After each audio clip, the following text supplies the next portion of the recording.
Okay, last but not the least. Dr. Agaram belongs to my team, bone and soft tissue. Sina, myself, and Narsi sign out bone and soft tissue cases.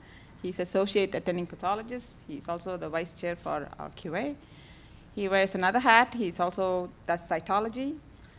In the midst of all that, he works with Christina very closely and has discovered many translocations in all those spindle cell and non-spindle cell tumors, which look alike to many, many pathologists. There you go, Nasi. Thank you, Mira. I don't have any disclosures. I do have to admit that in the prior case, I was the one who called that a mesenchymal neoplasm. Perils of subspecialization. So anything spindly that comes across a soft tissue desk, gets called a mesenchymal neoplasm. Well, my case today is that of a 10-year-old girl with a paraspinal mass. And as you can see the images, there's a very large mass, about 9 centimeters, and this young girl, pretty much involving the whole thorax and compressing this lung. So a complete atelectasis of the left lung. And a biopsy was performed, an incisional biopsy. And what we can see here is a very cellular tumor from this low part.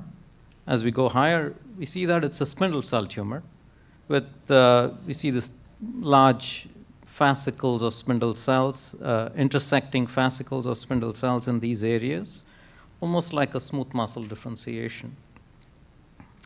Other areas a little more and vaguely resembling like a herringbone pattern maybe in this setting. And higher power, again, showing not much of an overt pleomorphism, but relatively uniform cells sort of streaming along in fascicles in different area of the tumor. Again, some mitotic activity, as we see here in a few in the high power field. And some areas of necrosis. So just based on morphology, differentials, could be a smooth muscle origin, maybe some fibrosarcoma in this young girl, or if nothing works, an undifferentiated spindle cell sarcoma. So as we always do with soft tissue tumors, we did a panel of stains, and the only stain that came back positive strongly was Desmin, diffusely positive, but was negative for other smooth muscle markers like SMA, HHF35, or muscle-specific actin, and sort of the other markers we did. So given this strong Desmin positivity, we thought, we should do myogenin, or MYOD1. And myogenin showed this distinct patchy positivity, so thereby suggesting to us that it was a rhabdomyosarcoma. So we call this a spindle cell rhabdomyosarcoma. So I'd like to sort of take some time to give an update on this entity, which is the spindle cell or sclerosing rhabdomyosarcoma in the next few minutes. If you look at the WHO 2002, which is the previous WHO book, there are only 3 types of rhabdomyosarcoma, subtypes. One is embryonal, alveolar, and pleomorphic. But if you look at the current WHO, which is 2013, there is a new type of rhabdomyosarcoma that is added, which is the spindle cell sclerosing rhabdomyosarcoma. So how did this come about over the years? It was initially described by 2 studies, one in the early 90s, a European study, and one from the US, which basically looked at a bunch of cases of embryonal rhabdomyosarcomas, and they said a subset of them had these spindled morphology, and both the studies concluded that a lot of these cases were mostly paratesticular and head and neck origin, and in the pediatric age group had a favorable behavior. And most of these cases were in the pediatric population. Additional studies also showed that there were a few cases in adults as well. And the morphology that you see in these pictures is pretty much a spindle cell morphology like we saw. Spindle cells, fascicles, or streaming spindle cells. Again, some relatively different compared to some areas, almost fibromatosis-like in morphology. And then in the around 2000, there was another variant of morphologic variant of rhabdomyosarcoma described, known as the sclerosing pseudovascular rhabdomyosarcoma, which had abundant sclerosis, and most tumors had this sort of pseudovascular pattern of arrangement, as we see here. So very typical of this tumor. And then subsequent studies detailing this showed that same tumors had this hybrid morphology of both spindle cell type morphology and some areas showing a sclerosing pattern of arrangement. So it was suggested that these tumors were probably should be put together under the same category. And probably based on these studies, it was in the 2013 WHO, it was introduced as a new subtype of rhabdomyosarcoma, while all along it had been classified as a variant of embryonal rhabdomyosarcoma. Now it had its own subtype. What about the genetics of the studies? This is something we at Memorial have been involved deeply in the last few years in trying to figure out what the but when it was inducted as a separate subtype, all we knew was that there were no alveolar rhabdomyosarcoma associated FOXO1 related gene fusions in this case. In 2013, in the first study, in a collaboration between Memorial and Cornell across the street, looked at 21 cases of rhabdomyosarcoma, spindle cell or sclerosing rhabdomyosarcoma, and using RNA-seq, identified 3 NCOA2 related gene fusions in 3 cases. And again, the morphology, again, totally spindle, relatively nondescript spindle cell morphology, and the partners for NCOA2 were SRF and TATE1 in these cases. In 2014, there were a couple of studies that came out simultaneously, one from Netherlands and one from Mark Ladani's group here at Memorial, pretty much looking at rhabdomyosarcomas and identifying a new mutation, transactivating mutation in the MYOD1 gene. And that mutation was had a substitution of arginine for leucine in this site of MYOD1 protein. So, but both these studies, there were predominantly adult spindle cell rhabdomyosarcomas. And in this case, in Dr. Ladani's study, it was noted that about 10% of the cases they studied had MYOD1, and they also showed that a subset of cases with these MYOD1 mutations show PIK3CA mutations as well. So we looked at a bunch of cases, pediatric and adult spindle cell rhabdomyosarcomas that we had in late 2014. We had about 16 cases in all, of which for the first time we noted that all of the sclerosing morphology, sclerosing rhabdomyosarcomas had MYOD1 mutations, but a subset of the spindle cell rhabdomyosarcomas also had the spindle cell mutations. But more important, thereby this was a genetic way to say that, yes, these two spindle cell and sclerosing rhabdomyosarcomas probably have the same genetic background, and sort of validated the inclusion of both these entities as a single subtype in the classification. What we also noted was that in all the 4 pediatric cases that we had, which had the mutation, in spite of receiving chemo and radiation therapy, all of these patients died of disease. So we thought, and we concluded in the study, that maybe the pediatric cases have a worse prognosis. And this was some of the pictures from our study showing the sclerosing pattern of arrangement. And again, you can see the morphologic spectrum of these entities with this pseudovascular pattern and this sclerosing pattern with this distinct collagenous bands running through. And then some spindle cell tumors with this geographic necrosis, almost like an MPNST pattern of arrangement, or just a high-grade sarcoma-like pattern.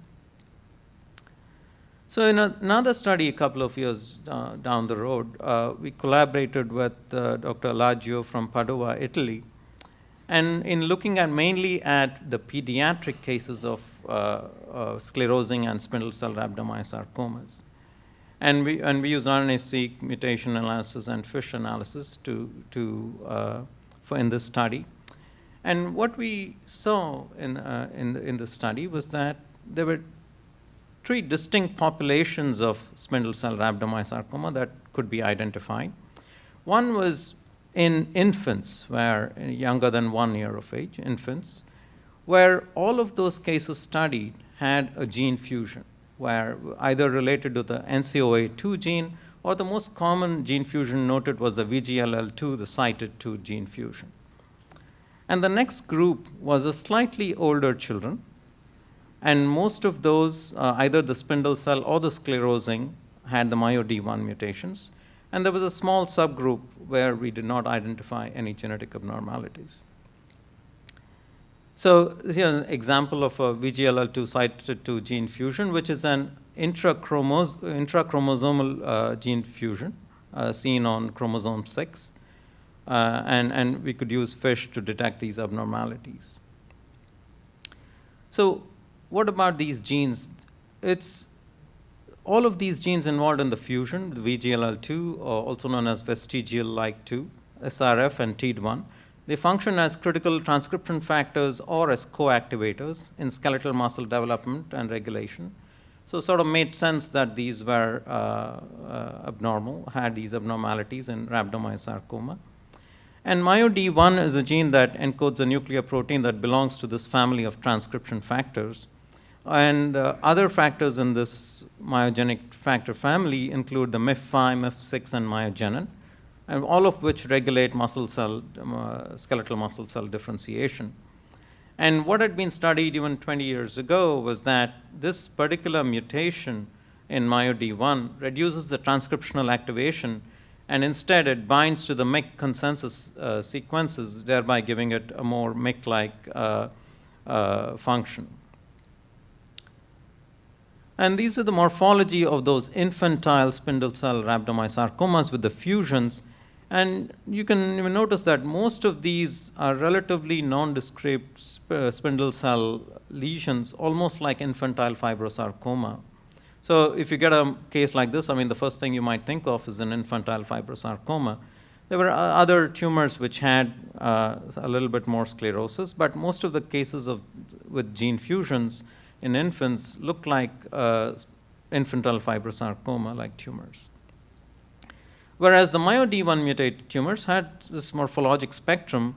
Some were relatively very bland, almost fibromatosis-like, and others, as in our case, had more of a smooth muscle tumor-like morphology, phenotype. And of course, the sclerosing type had the pseudovascular pattern in some cases. In other cases, mostly spindle site, mostly a sclerosing pattern. And of course, the geographic necrosis MPNST-like pattern in some cases. But what was striking in the follow-up in this study was that all of the cases in the infants with these gene fusions did very well.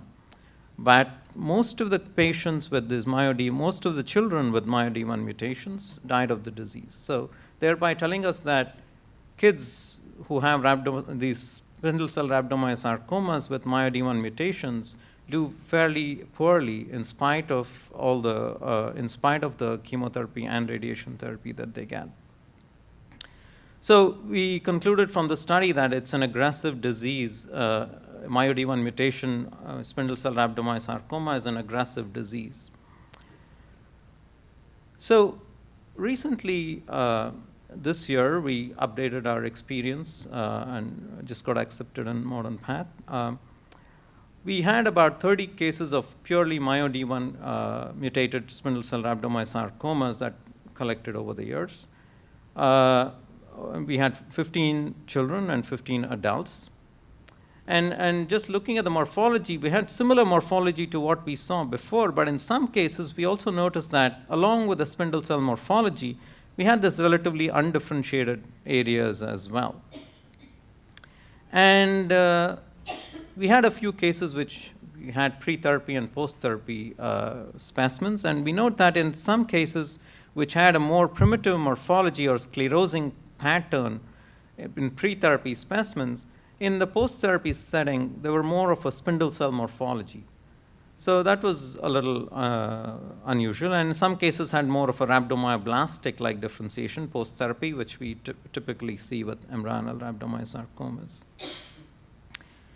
So of these cases, of the 30 cases, about 1/3 of these cases had the PIK3CA mutations in hotspot, exons 10 and 21. And one case each had the NRAS and the HRAS mutations. So just looking at the follow-up of these cases, overall, 68% of patients died of disease. And if you look at purely children, 83% of these MYOD1 mutated patients died of disease, while in adults as well, this was a new finding for us because we didn't have much experience with adult spindle cell rhabdo. We saw that even in adults, about 55% of adults died of disease. And our 3-year and 4-year survival rates were just 36 and 18%, whereas if you look up the SEER database of alveolar rhabdomyosarcomas, which are considered the worst rhabdomyosarcomas, it's about 42% survival for 5 years. So it seemed like these were even worse than the alveolar rhabdomyosarcomas, these MYOD1 mutated cases. And the survival of these MYOD1 mutant rhabdomyosarcomas did not really correlate with whether there was a presence or absence of PIK3CA mutations or whether there were children or adults. So in other words, age did not really, was not really a factor. So from this study, recent study, we concluded that MYOD1 mutant rhabdomyosarcomas follow an aggressive clinical course with poor response to multimodality therapy and have unfavorable outcomes in both children and adults. And also for the fact that this mutation status could be used for subclassification and risk stratification of these patients.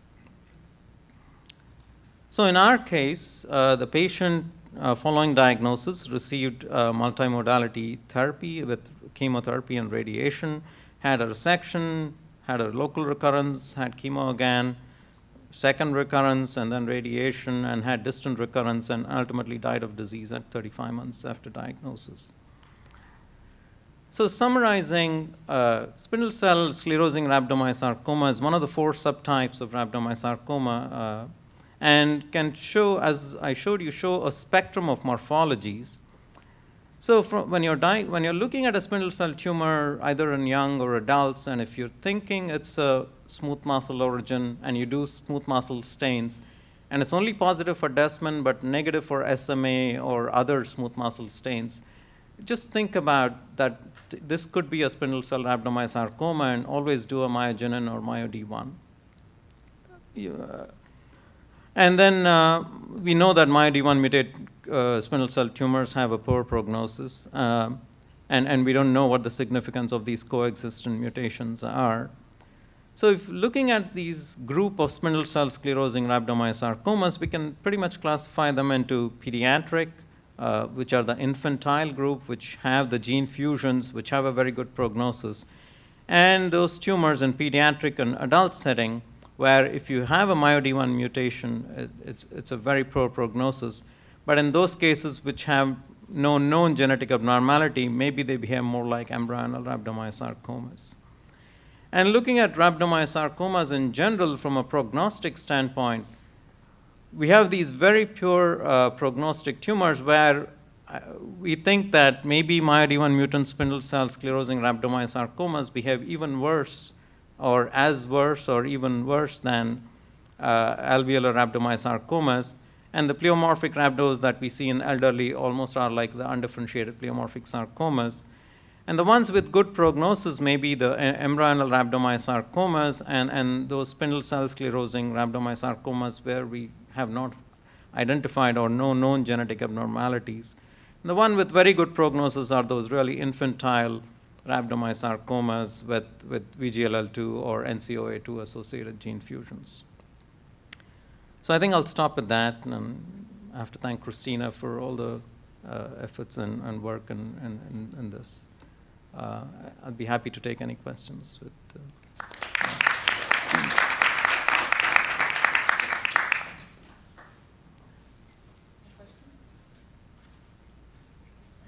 Yeah, Natasha. Mutations in MYOD1 affect expression? Is that something that can be Well, yeah, I mean, most of these MYOD1 mutated cases have diffuse expression of MYOD1, but even cases without MYOD1 mutation, rhabdomyosarcomas in general can show a lot of expression of MYOD1. So it's not something that can really differentiate, although the converse that all cases with MYOD1 mutations have overexpression, but it doesn't necessarily mean that if it's overexpressed, it has a MYOD1 mutation.